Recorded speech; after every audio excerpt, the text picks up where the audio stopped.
One of the members of Congress who has offered a great deal more than that is Dr. Tom Price. He is a member of Congress from the Atlanta area. Congressman Price, thank you again for joining us. Michael, thank you so much. Great to be with you today. But this is pretty dramatic, what's going on. I know that everybody up on your side of Capitol Hill in the House of Representatives is counting votes ferociously. Eric Massa made the claim that he was the deciding vote and his resignation was going to ensure President Obama's passage of health care using this reconciliation tactic. What do you think? Is the fight over? I don't think it's over, but I think this is the end game time, and I think within the next, certainly within the next 2.5 weeks, we will see whether they have the votes. If the Speaker had the votes, though, today, she would bring the bill to the floor today. I have no doubt about that. I think they're probably 8 to 12 short right now, and whether they can get those is really anybody's guess. It depends whether folks represent their constituents or whether they represent their leadership. If they represent their constituents, we're going to be fine. Can you, you know your fellow members of Congress. You can't, there are 434 of them, so I guess few less right now because of resignations and deaths. Correct. But your best sense for people out there listening, and there are people listening all across the country, who are some of the crucial members who need some stiffening? And when I say stiffening, some encouragement to do the right thing here. Well, there are 39 Democrats who voted no on the House bill the first time. Each and every one of those individuals ought to vote no this time as well, because this bill is even worse that's coming back over from the Senate. So all of those individuals should be lifted up and encouraged to do the right thing. And then there are about 20 to 25 others who voted yes, who probably, if they were honest with themselves, didn't vote to represent their district. They voted to represent their leadership, and consequently, they should be voting no as well.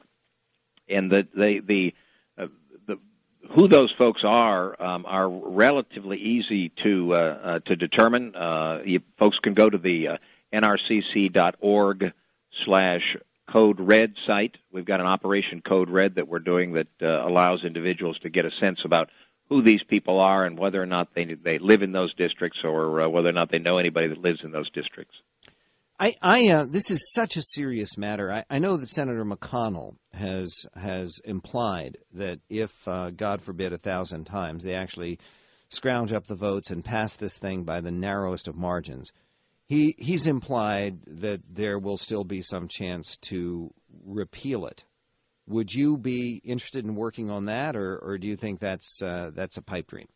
Oh, I think at this point that's wasted effort because we need to stop this thing right now. Amen. Repealing it would be a huge challenge. I mean, the reason that we have awful problems here in Washington is because it is difficult to get even the most simple things done, and it's very difficult to get difficult things done, and that would be a real challenge. So what we need to do now is just make it so that we don't have to worry about that, just to stop this craziness right now.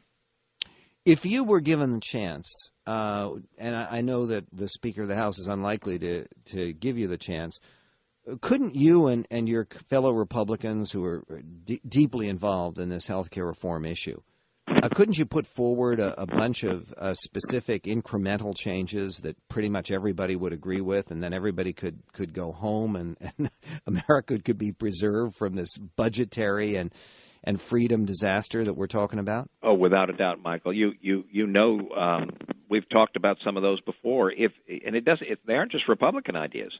If the Congress were able to work its will and have an open and deliberative process where members of the House of Representatives, through the committee process or even just on the floor, were able to come and offer amendments to a pared-down health care bill, we could, as a group, come up with a fairly ambitious piece of legislation that would have majority support on both sides of the aisle, I believe, that would include all sorts of things like the pre-existing illness and injury sort of parameter, making certain that young folks can stay on their parents' insurance coverage until they're 25 or 26 if they remain in school. Yeah, nobody opposes that, do they? Nobody. I mean, that'd be a 420 to 2.